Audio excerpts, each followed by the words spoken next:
Una po sa ating mga balita, magandang balita para sa mga dayuhan turista. Lalo't pinirmahan na ni Pangulong Ferdinand R. Marcos Jr. ang batas na nagbibigay ng value-added tax refund para sa mga binibili nilang lokal na produkto. Ang detalye sa Balitang Pambansa ni Clazel Pardilla ng PTV Manila.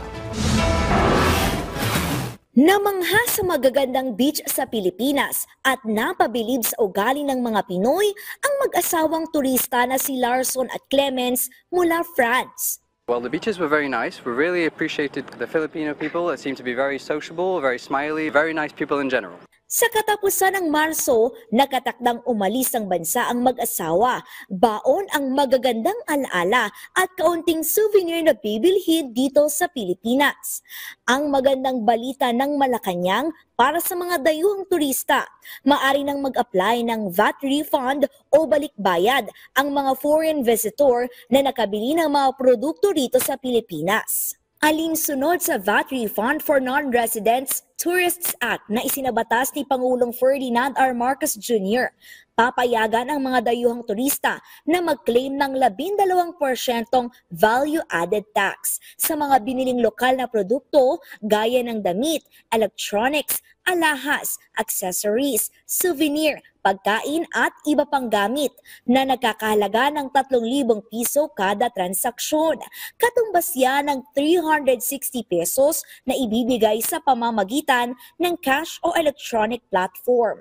We're going to go to the mall tomorrow, and we saw that the prices are a lot less expensive than in like countries such as France. I think it's a very good initiative. Anything that can help gross domestic consumption in each country is very good.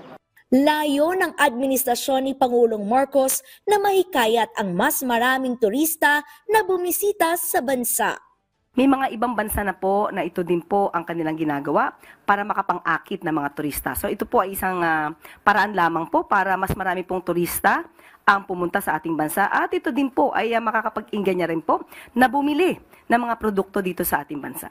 Taya ng Department of Tourism, lalago sa 228 billion pesos ang economic output o kita ng bansa mula sa paggasta ng mga turista. Higit na mas malaki kumpara sa 4 billion pesos na ibabalik na buwis o VAT ng gobyerno. Bukod sa sisiglang ekonomiya, tiyak ding makapag-iengganyo ito ng mga local producer para gumawa ng mga produkto. At ang ibig sabihin nito, mas maraming trabaho. Hindi lamang sa Pilipinas umiiral ang mga ganitong programa, pati na rin sa ibang bansa gaya ng Europe, Canada, Japan at Australia. Siniguro naman ng Administrasyong Marcos ang matatag na VAT refund system.